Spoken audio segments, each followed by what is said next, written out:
Hello all, welcome to part 23 of the Security Tube Metasploit Framework Expert. In this video, we will basically start understanding how to program your own scripts using Meterpreter. Now for this, the first thing to know is API basics on how we can go ahead and find things in the huge complicated code base of Metasploit to go ahead and use that with Meterpreter.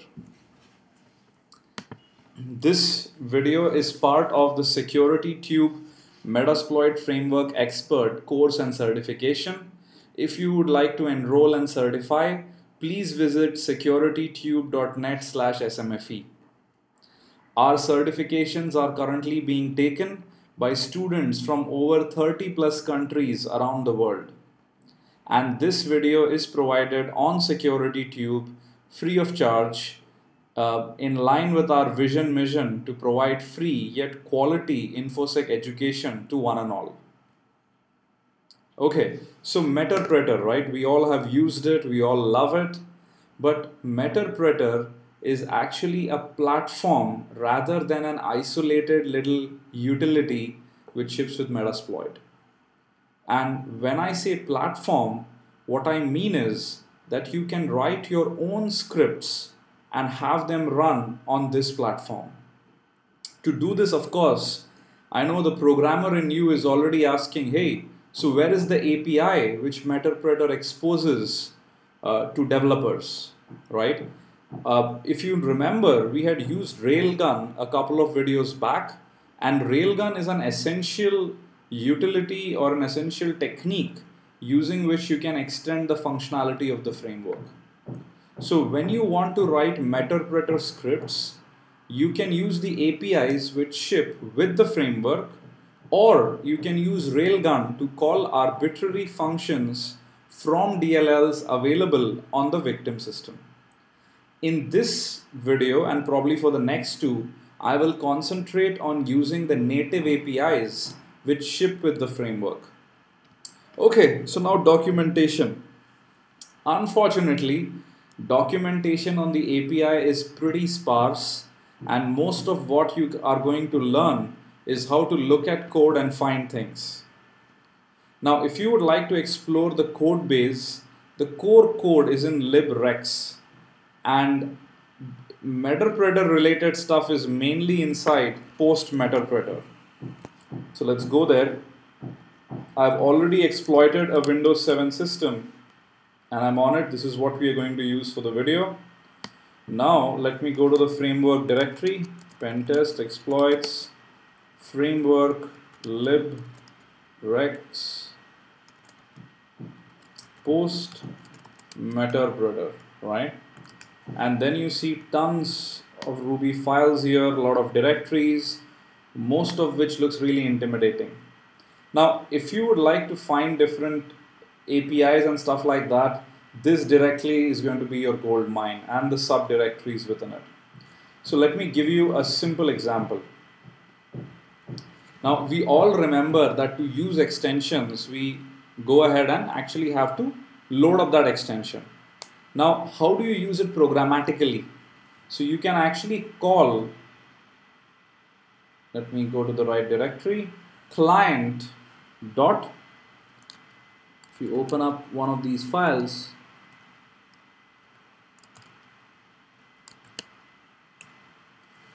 so this is basically the client core. So client.core. Going ahead and using it with use would allow you to use any extension and load it up. So let me go here. So if you notice, loads a Meterpreter extension on the remote instance and initializes client-side handlers, right? So for example, if you wanted to load up sniffer, which is not there, you could simply use this and load it up. So let's go ahead and actually, so typically you would use the use command, right, to load stuff up. And as we can clearly see, at this point, a couple of things are not being loaded. So let's say, you want to load sniffer. Programmatically, mind it, right? Use sniffer would just load it through Meterpreter.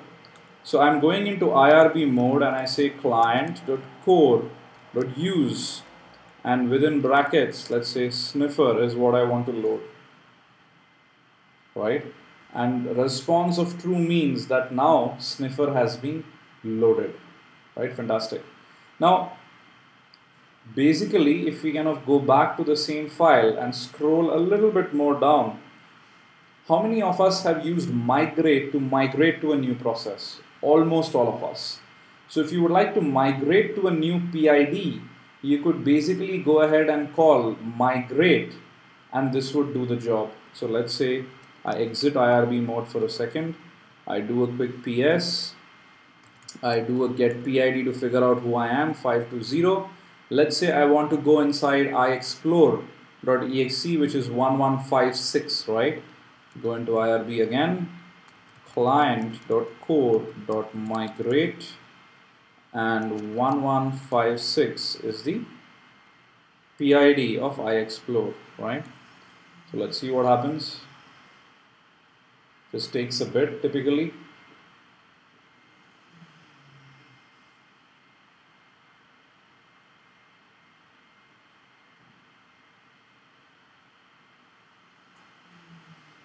And it responds with true. Let me exit this. Let's do a get PID, and there you go. Our PID is changed. The key difference is we are now doing it programmatically, and that is what gives us a ton of power, right? Because now you can actually write your own scripts which do a variety of these tasks. Now in this video, what I'm going to do is help you find the different APIs in this whole jungle of Ruby scripts, and figure out how to go about unearthing all of these interesting APIs. So we looked at migrate. Now STD API is probably one of the extensions we use extremely when we are in Meterpreter mode, right?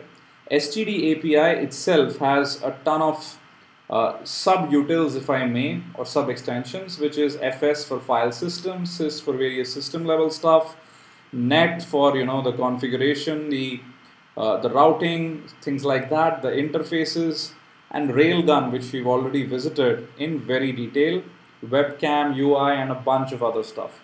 So if you want to go ahead and investigate further, go into the extensions directory. Inside that, you would see directories for most of the common extensions, which you have probably used. I'm going to STD API, and I'm going to open up stdapi.rb. And if I scroll down, if you notice, this basically gives me file system, which again is dir file and file stat, and then you have sys, which has config, process, registry, etc. So basically process allows us to do manipulation of processes, which is what we are going to see in the next two videos. Event log allows us to play with the event log, power with the power on the remote system, like shutting it down, rebooting it, etc. Let's go inside FS and have a look at what's there. And let's open up dir.rb to look at what APIs are available to us. So, for example, one of the interesting things you always want to find out is your present directory, right? dir.pwd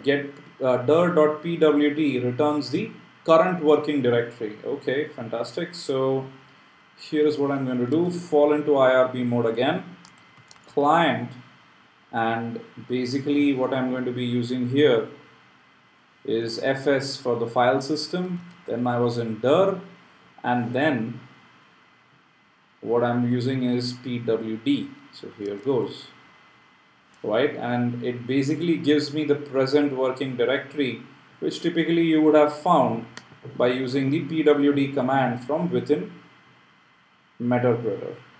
Now let's say I want to list all the files in the current directory. Like, let me go back, check if there is any interesting stuff here. Okay. Dir entries is what allows me to basically look at all the files in a given directory. Fair enough. So let's say client.fs.dir, and after that what we really have here is entries, right? And then we need to give a directory. So let's say I'm interested in C drive. And if you notice, it returns an array of the file names which you would see in C drive on the Windows 7 victim system, right? If you had been there, and basically what it is listing is this along with all the different hidden files and stuff like that, right? Fantastic. So here you can see all the hidden files as well, the config.sys and a bunch of other things which of course you're not able to see here, just some basic stuff. Now if you want to change your current directory, which is your present working directory, all you have to do programmatically is find a function with just that, which is chdir, changes the working directory of the remote process. So let's say I'm going to go back here and I'm going to say, hey, let me just go down to C drive, right? Or probably better, C drive, and then I want to go inside Windows. And there you go. So now if I do a pwd, I'm in C drive Windows, right? So this is how very simply using these APIs, I am able to manipulate, go around the file system and do a ton of interesting things. Now you should look at the different APIs and play with them. My recommendation is before you start writing Meterpreter scripts, run them from the IRB mode and ensure you understand the return values, whether they are arrays, hashes, whatnot, and only then start actually going ahead and writing Meterpreter scripts. So now let's look at the different APIs under sys. Now to do that, let's go back here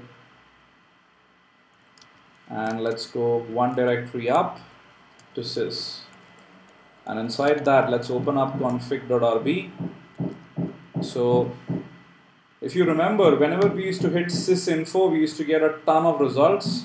Well, we can do it programmatically as well. So I'm going to do, let me clear the screen, client.sys, right, .config sysinfo. And you notice I actually get a hash of a couple of interesting things. So if I'm only interested in the remote OS, let me reference it by the key, and it says Windows 7. If I'm interested, let's say, in the computer name, this is what I do, and I get security tube PC. Fantastic, right? Now, you could go ahead and play with these APIs. And probably, for example, if one of your scripts requires the remote system to be Windows 7, well, you can now go ahead, take the OS, and go ahead and check if it works or not. Similarly, you could play along with different APIs which allow you to explore the remote network interfaces, routes, etc. You can do that by going into the net directory, and let's open up config inside that. And if you notice, we basically have a little call here which says get interfaces, which is going to return an array of network interfaces. So here goes, clear the screen, client.net.config, and I think we had get interfaces, right? And if you look at the output, let me just go ahead and print these two separately. This is the first interface, which if you're already looking at the output, you know it's the loopback interface. And this is the actual physical adapter interface, which seems to be a blah blah blah Intel adapter, right? With along with the MAC address as well. Fantastic. Now, what you could do is by scrolling down, what you would eventually notice is you can even get the different routes configured on the remote machine. So I can just go here, change this, and say, hey, give me the list of routes. And there you go. So I can look at each of these routes separately because the output seems to be an array. There you go. And this gives me a ton of detail about what is configured in the routing table on the remote system. Now, there are tons of APIs which are available. And as I mentioned, not all of them are properly documented. So because of that, what you may need to do is you may need to go look at the source code, explore a couple of these interesting APIs, and then play along with them, right? So that is all there in this video. In the next video, what we will do is we will use these APIs and create the very first Meterpreter script, which is a clone of migrate. And in the video after that, we will go ahead and create a script which searches for a specific process name in the list of running processes on the victim system. I can assure you it will be a fantastic, enjoyable experience, right? So that's all for this video, which is part of the SecurityTube Metasploit Framework Expert course and certification. If you would like to enroll and certify, please visit securitytube.net/smfe. Thank you.